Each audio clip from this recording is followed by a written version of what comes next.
Vectors and parametric equations. Explained by Dylan, Kai, and Kyle. Question number 1. Graph the parametric equation x equals t ln t and y equals cosine pi t from t equals 0.1 to t equals 3. So the easiest way to graph this parametric equation is to plug t into the two equations and get a corresponding set of x and y values. After you plot these x and y values, you should get a graph that looks like this.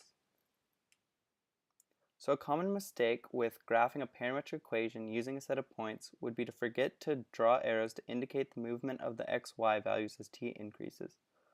A tip here to solve this problem would be to draw the arrows as you are graphing the function so that you remember the order the points were plotted. Eliminate the parameter and classify the relation. So here we have two equations for x and y. It's a parametric equation, but what we want to do is we want to make this a Cartesian equation where we will have x as a function of y or y as a function of x, and there will be no t. So what we're going to do is we're going to find cosine squared in the y equation and sine squared in the x equation. And then we can say that cosine squared plus sine squared equals 1, which is the Pythagorean identity. And this will allow us to merge our two equations together. And this will give us the equation of a parabola centered at the point 2, 2 that is opening upwards. Find the equation of the line tangent to the curve x equals 5t cubed minus t squared and y equals 7t minus 3 that passes through the point 4, 4 and determine its concavity. So first, you need to find the first derivative of both of these equations so that you can get the derivative of the parametric equation. And dy dx at 4, 4 is the same as y prime of 1 divided by x prime of 1, which is 7/13. And then you can use the point slope formula to get your final equation of the line. And then to determine the concavity of the parametric equation, you need to take the second derivative, so you differentiate the first equation. And then you plug in the value of t and you get negative 196 over 169, which is a negative value, therefore the parametric curve is concave down. So find the arc length of the curve x equals ln of sine t and y equals t on the interval 0 to pi over 4. So first, you need to take the derivative of the x equation and the y equation. And the general form for arc length is it's the integral of the square root of x prime of t squared plus y prime of t squared.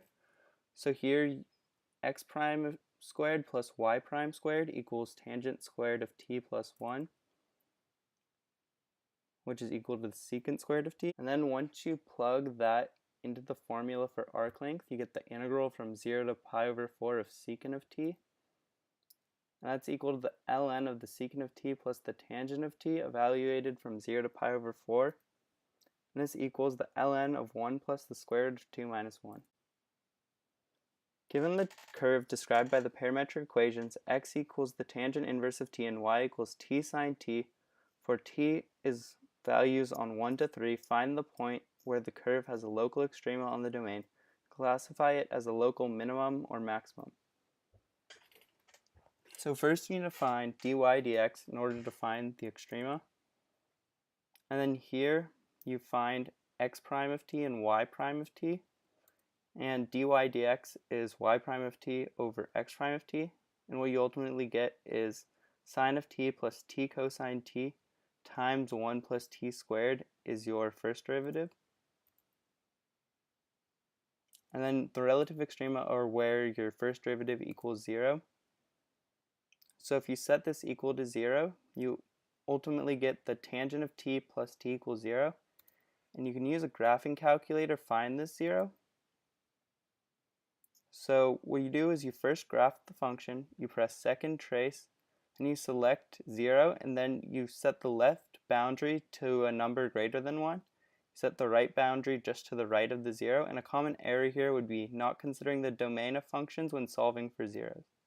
So you might see that there's a 0 at 0, for tangent of t plus t, but that's not on the domain, so you ignore it. So now that we've used our graphing calculator and we found that there's a relative extrema when t equals 2.028, we need to plug that value into the equations for x and y in order to determine the actual point where the extrema occurs. So what we ultimately get is the point 1.112, 1.819.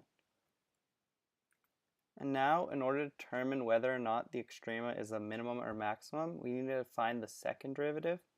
So we know the first derivative, and then after we differentiate this first derivative, we get the second derivative.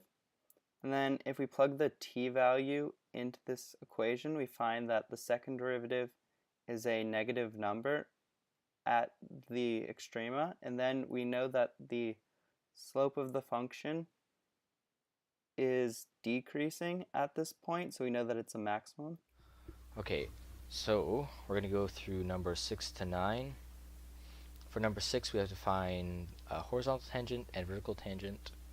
To do so, we have to find when y prime is equal to 0, to find the horizontal tangent, and when x prime is equal to 0, to find the vertical tangent.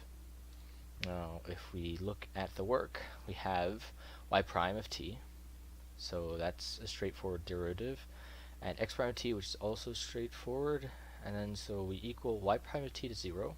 We simplify and we get that there's a horizontal tangent line when time is equal to plus or minus root 3. And when we make x prime of t equal to 0, we find that there is a vertical tangent line when t is equal to 0.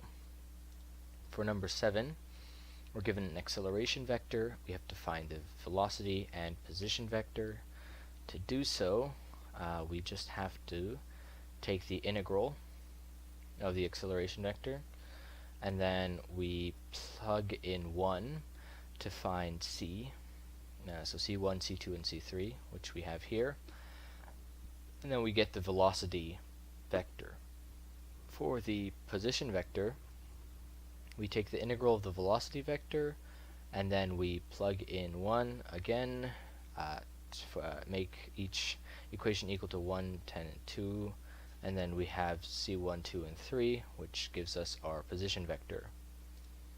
For number 8, we're given the vector r of t is equal to sine t, comma cosine t, comma ln of cosine t.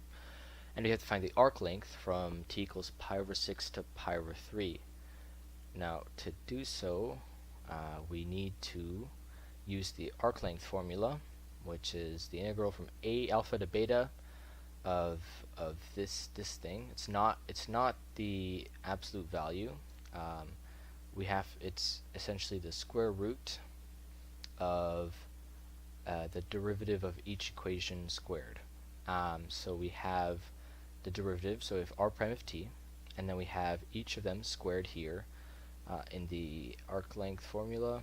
We simplify it, so cosine squared t plus sine squared t is equal to 1, and 1 plus cotangent squared t is equal to cosecant squared t, which we then get cosecant t.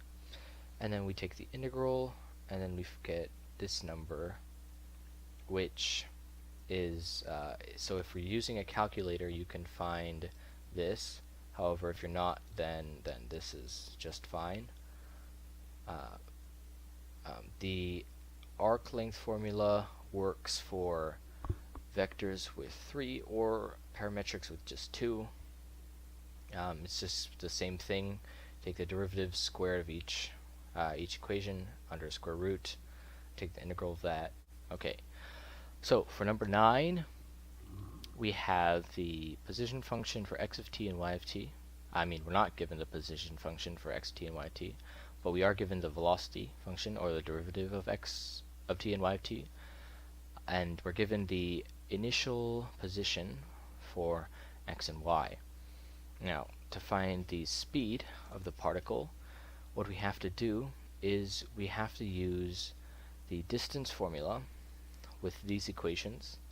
We find where x prime of 3, so plug in 3 to here, squared plus y prime of 3, so this squared is and then we square root that, and we get this. So this is the speed of the particle at t equals 3. To find the acceleration, we have to take the derivative of these, so the second derivative, and then we get 4 comma negative 5.466, or 4 comma negative 5.467. To find the slope of the line tangent to the path of the particle at time equals 3, we simply find dy over dx, which is y prime of 3 over y over x prime of 3. So then we get this number, so this is the slope at time equals 3. To find the position, since we are given the initial positions, and since these derivatives work as long as t is greater than or equal to 0, we add the initial position to the integral of the equation from 0 to 3. Now, that when we do that for x, we get 21, and when we do that for y, we get negative 3.226. So at time equals 3, the particle is at position 21 comma negative 3.226. To find the total distance traveled, we have to use the arc length formula from 0 to 3. So arc length formula 0 to 3 square root dx squared dy squared dt is equal to, and then we get this 21.091. These problems are relatively simple as long as you use a calculator. That'll conclude the video. I hope this helped. Yeah.